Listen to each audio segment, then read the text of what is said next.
महाराष्ट्र में बीजेपी की प्रचंड बहुमत की सरकार एक्शन में दिख रही है। वहीं हार के बाद उद्धव सेना सदमे में है कि अब क्या करें। अब कैसे फिर से लोगों को भरोसा दिलाएं कि हमने हिंदुत्व को छोड़ा नहीं है। उद्धव ठाकरे से लेकर आदित्य ठाकरे और संजय राउत अब यह दिखाने की कोशिश कर रहे हैं कि उन्होंने हिंदुत्व को छोड़ा नहीं है। लेकिन अब कांग्रेस की वजह से उद्धव ठाकरे मुश्किल में फंस गए हैं और उनके लिए कुछ भी बोलना मुश्किल हो गया है।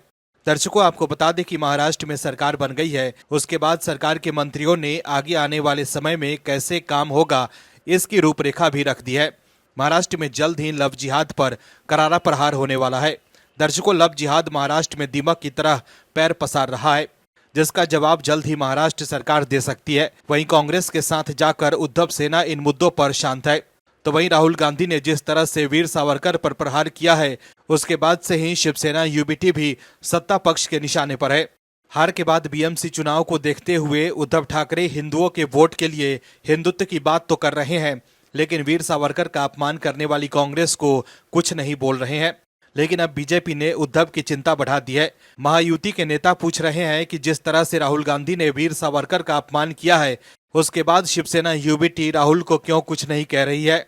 राहुल के बयान के बाद शिवसेना यूबीटी ही कटघरे में खड़ी है कि क्या वो उन लोगों के साथ खड़े हैं जो वीर सावरकर का अपमान करते हैं। क्या है खबर, बताते हैं आपको इस रिपोर्ट में। दरअसल वीर सावरकर को लेकर राहुल गांधी के बयान पर बीजेपी ने उद्धव ठाकरे पर निशाना साधा है। बीजेपी के विधायक और मंत्री नितेश राणे ने मीडिया से बातचीत में कहा है कि राहुल गांधी की वीर सावरकर को लेकर जो सोच है, उस पर मुझसे पूछने से पहले उनके करीबी उद्धव ठाकरे और उनकी पार्टी को पूछना चाहिए। उनसे पूछना चाहिए कि राहुल गांधी जो कह रहे हैं क्या उन्हें मान्य है। नितेश राणे ने कहा कि उद्धव ठाकरे अभी भी महाविकास अघाड़ी में है और बड़ी बड़ी हिंदूवादी बात करने लगे हैं। सावरकर के बारे में राहुल गांधी रोज रोज बात करते हैं, उसके बारे में पहले उद्धव ठाकरे और उनकी पार्टी को जवाब देना चाहिए। वहीं धर्मांतरण विरोधी कानून को लेकर नितेश राणे ने कहा है कि हमने हमारे मैनिफेस्टो में लिखा है, धर्मांतरण विरोधी कानून जो सब राज्यों में है वैसे ही कानून महाराष्ट्र में लाना है, उसके बारे में हम काम करेंगे। दरअसल संसद में शिवसेना नेता ने इंदिरा गांधी की चिट्ठी का जिक्र किया था। इसके बाद राहुल गांधी ने लोकसभा में कहा था कि मैंने इस पर इंदिरा गांधी से बात की थी, उन्होंने मुझे बताया था कि सावरकर ने अंग्रेजों से समझौता किया था, एक पत्र लिखा और अंग्रेजों से माफी मांगी।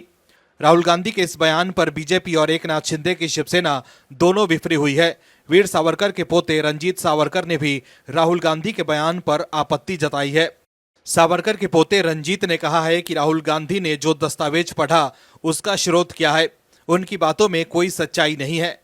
लेकिन उद्धव ठाकरे कुछ नहीं बोल रहे हैं। संजय राउत भी चुप्पी साधे हुए हैं। ऐसे में सवाल है कि सावरकर का अपमान करने वालों के साथ रहकर उद्धव ठाकरे हिंदुत्व की विचारधारा को कैसे अपना सकते हैं। अगर वाकई उन्हें हिंदुत्व के रास्ते पर चलना है तो पहले कांग्रेस से अलग होना होगा, नहीं तो लोग उनकी बातों पर यकीन कैसे करेंगे। दर्शकों, जिस तरह से वीर सावरकर के मूल्यों पर राहुल गांधी द्वारा प्रहार किया गया था, उसके बाद शिवसेना यूबीटी ने जिस तरह से चुप्पी साध रखी है, उस वजह से वो कटघरे में खड़े हैं। और अब बीजेपी नेता और मंत्री नितेश राणे ने उद्धव सेना को एक्सपोज कर दिया है। नितेश राणे लगातार उद्धव ठाकरे और उनके बेटे आदित्य ठाकरे पर प्रहार करते रहते हैं। ऐसे में अब बीजेपी ने उन्हें मंत्री बनाकर उद्धव ठाकरे की नींद उड़ा दी है। Bureau report, OMH news. आप दर्शकों से विनम्र निवेदन है कि चैनल को सब्सक्राइब जरूर करें।